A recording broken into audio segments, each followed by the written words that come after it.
Filipinele sunt cunoscute pentru plaje, ape turcoaz și peisaje exotice, dar credința face parte din viața de zi cu zi a oamenilor de aici. Ce crezi? Fructul miracolului. Mai simt ca un sac de cartofi.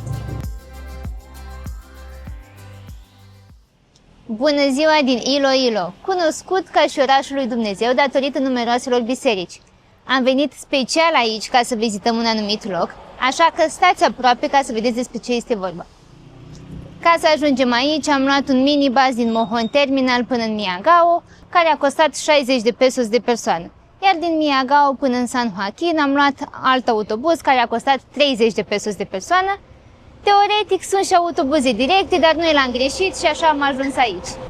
Autobuzul ne-a lăsat la strada principală, în sudul provinciei Iloilo și mai exact la Garin Farm. Deși numele sugerează o fermă, locul reprezintă mult mai mult decât atât, deoarece este un complex care îmbină turismul, agricultura, dar și spiritualitatea. Așa că va trebui să luăm un triciclu până sus, pentru că vom face în jur de 5 minute. Haide!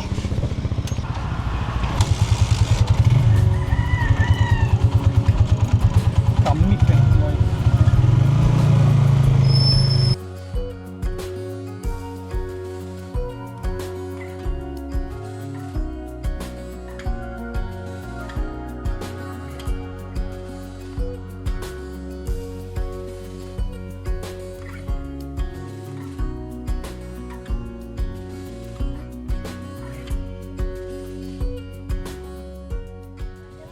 Aici este, nu mă așteptam sincer să fie atât de multă lume, deoarece este marți, dar se pare că același gând l-au avut și ei.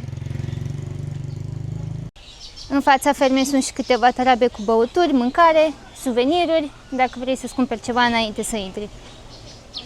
Biletul a costat 150 de pesos de persoană și la intrare trebuie să te și înregistrezi.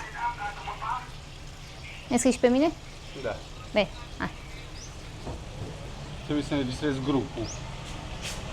Hai, și noi suntem un grup, cum s-ar spune. Da.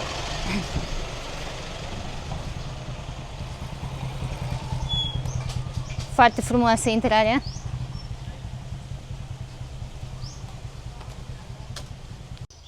Avem și un loc de joacă pentru copii și este interesant că oamenii l-au creat din ce au avut, din butoaie, cauciucuri. Frumos. Fiind o fermă, sunt și animale în jur. Ai văzut animale? Am auzit niște păsări. Hai să te arăt ceva interesant. Și să-mi zici ce fruct e acesta, că eu nu pot să-mi dau seama. În afară că scrie că e un fruct miraculos. Fructul miracolului.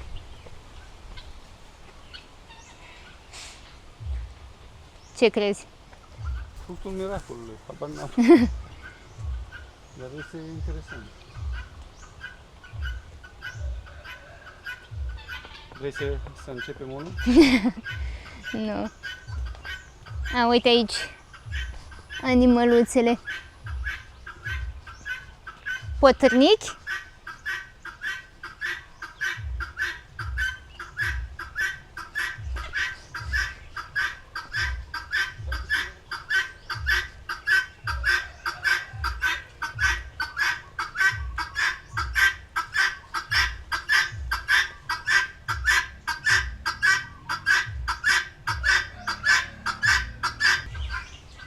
Aici sunt și niște găini, un cocoș. Un cocoș cu gâtul gol.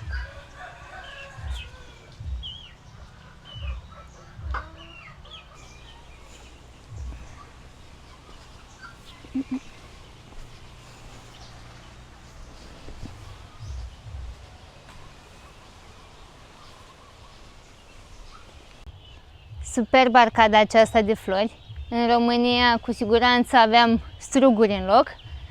Și în timp ce mi urcam, mai luam câte o bobiță. Uite! Dragele de ele! Uite ce mic e ăsta! Măi, să stai acolo, să nu pleci! Dragul de el! Uite încă unul! Uai! Ce cornițe are! În partea aceasta au și căluți, curcani. Interesant că până acum n-am mai văzut curcani albi. Sau n-am dat importanță, nu-mi dau seama.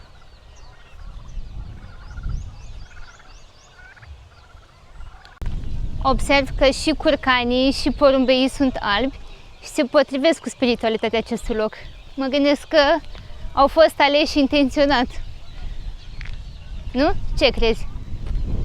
Probabil.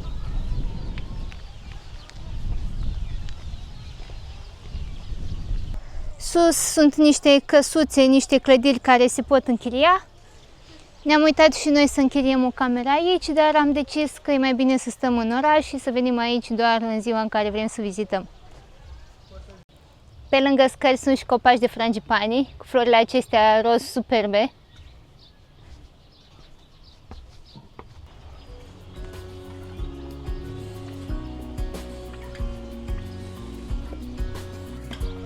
Gâl. Dacă sar la tine. Nu sari, că-s drăguți.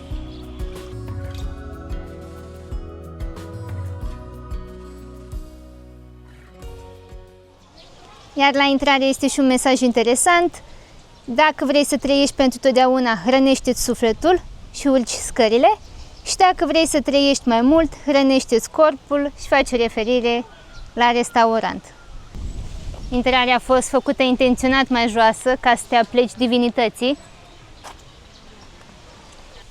Acest pelerinaj începe cu creația, Adam și Eva. Fix lângă este și arca lui Noe cu animalele. Incredibil cum au recreat aceste scene. Cele 10 porunci.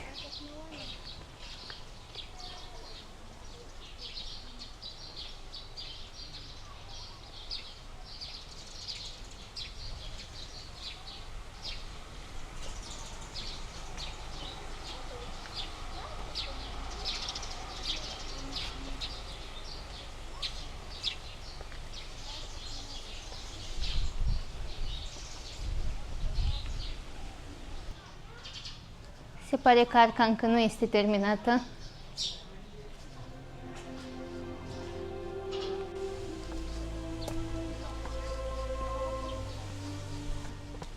Pentru a ajunge sus trebuie să urcăm aproximativ 480 de trepte. Nu cred că va fi dificil, dar este puțin cald. Cred că sunt 29 de grade. După primele scări avem și scena nașterii lui Isus. Aici este și un loc unde poți să te odihnești. Cei 3 magi care au venit cu daruri, oamenii, iar aici Fecioara Maria cu pruncul Iisus și Sfântul Iosif. Încă n-am ajuns sus, dar deja totul mi se pare wow. Scena botezului lui Isus de către Ioan Botezătorul în râul Iordan.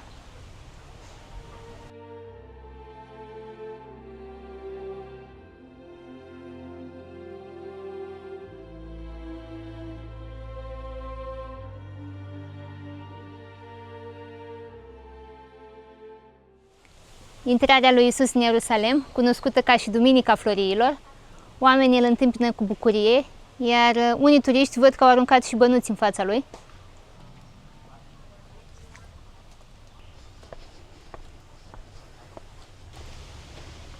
Cina cea de taină cu cei 12 apostoli.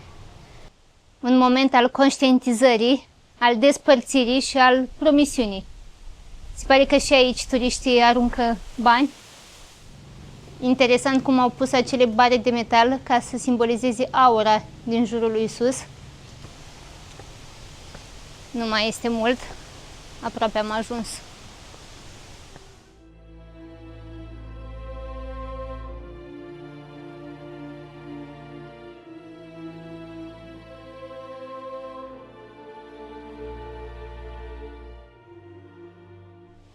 Judecarea și batjocorirea lui Isus, totul fiind reprezentat într-un mod direct, fără artificii, nedreptatea și violența fiind transmise vizual și fără explicații.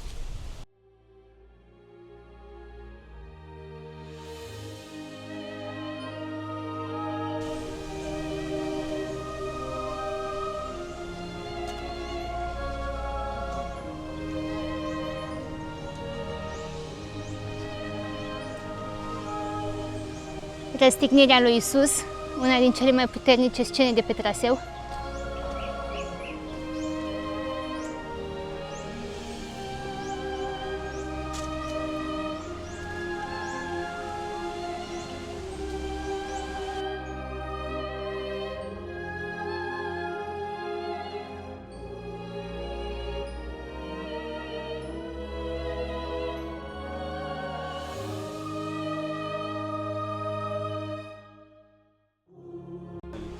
Scena învierii, se poate vedea cum sculpturile devin mai deschise, mai luminoase.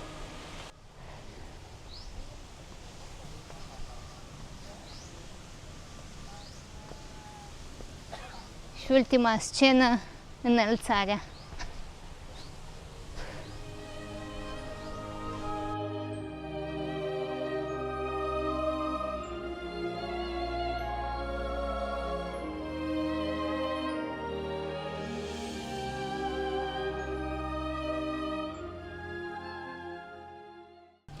Mi-a plăcut că sculpturile au fost detaliate.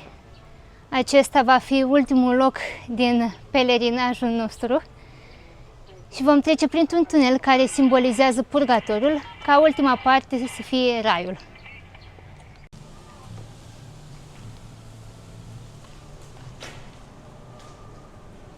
Este un pic îngust.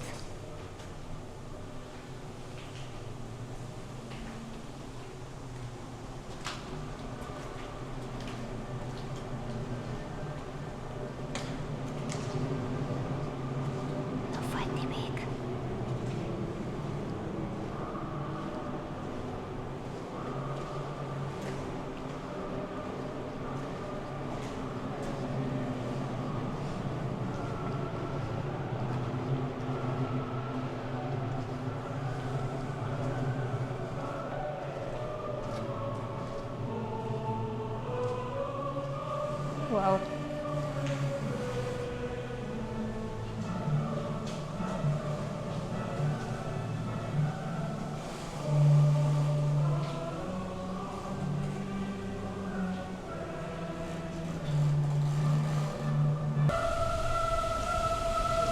Se vede lumina. Lumina de la capătul tunelului.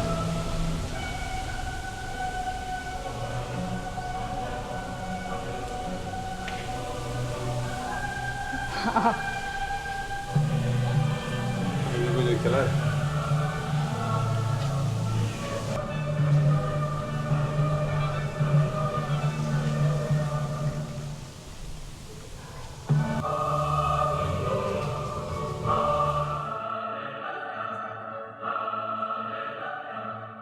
Acest loc este cunoscut ca și raiul pe pământ. În mijloc este o cruce uriașă, Duhul Sfânt, Dumnezeu Tatăl și Dumnezeu Fiul. În partea dreaptă Moise și Ioan Botezătorul. În stânga Fecioara Maria și îngerii.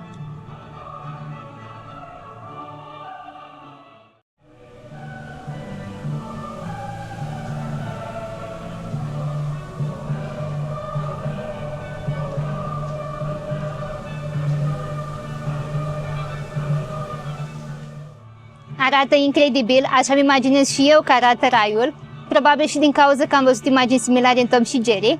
Și dacă veniți aici, cu siguranță aveți nevoie de ochelari de soare, deoarece lumina soarelui accentuează albul și face ca totul în jur să strălucească. Ce interesant! Back to the world, înapoi în lumea pământenilor, muritorilor de rând.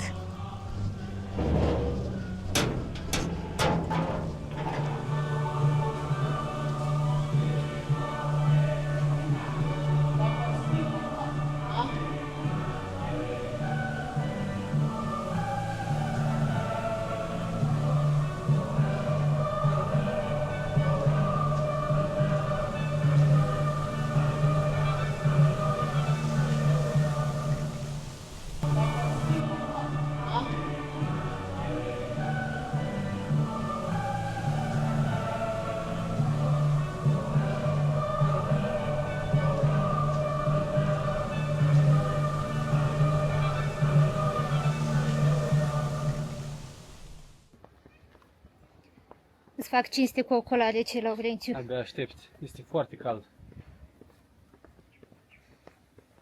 Sper că dacă ajungem în rai să fie temperaturi de 22 de grade. Temperatură potrivită. Temperatura camerei. Nu 29 în niciun caz. Ideea este că ieri și alaltări a plouat și cu mâine probabil plouă iarăși. Și astăzi am prins o zi nemaipomenită. Da, nu mă așteptam că pe aplicație arăta inițial ploaie și după vânt, dar se pare că Doamne a ținut cu noi. Oh, Cola zero. ce ți-ai luat acolo? Gatorade.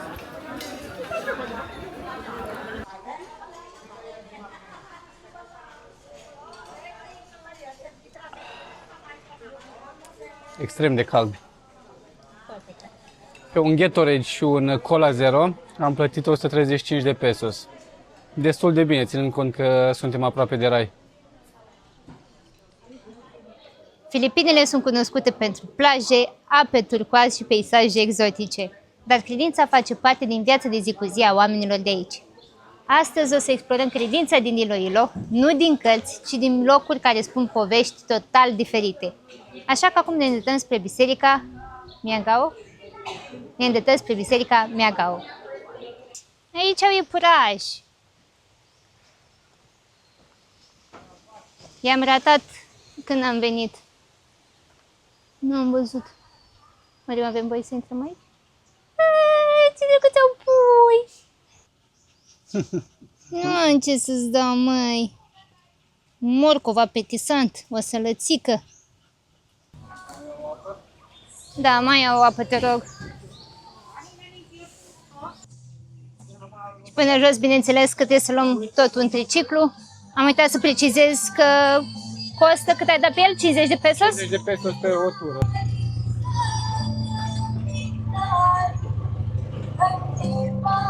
Mai simt ca un sac de cartofi. Le pare la 50 de pesos, ce vrei?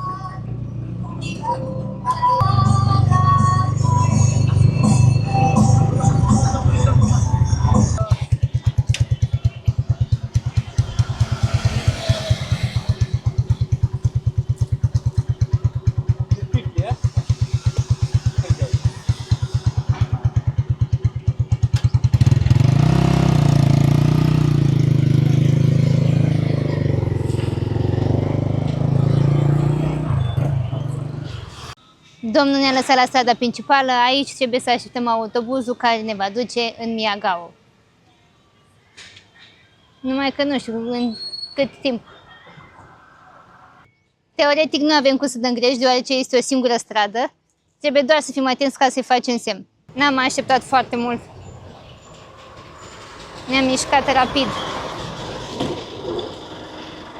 Ești tu primul.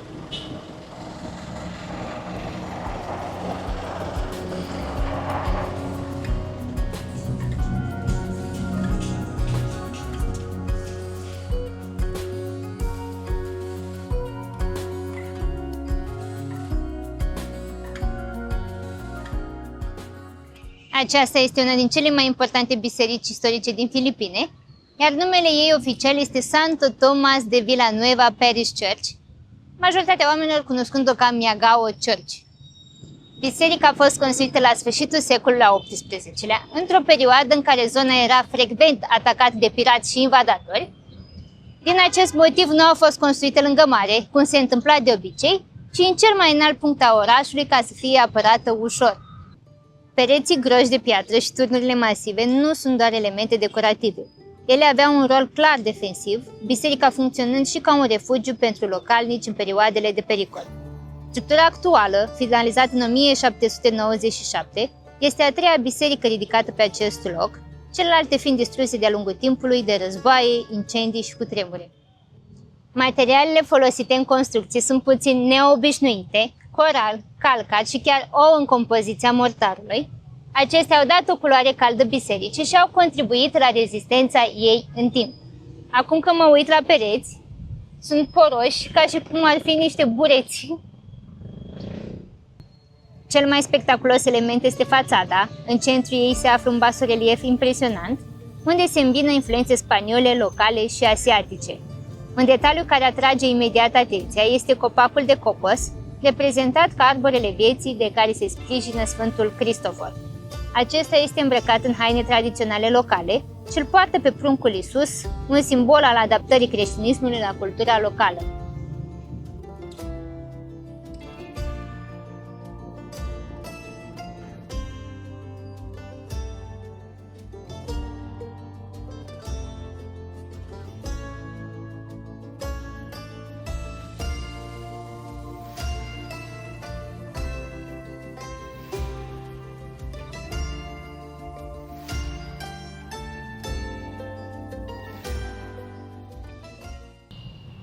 În față este un altar aurit, în jurul lui sunt mai multe statui religioase.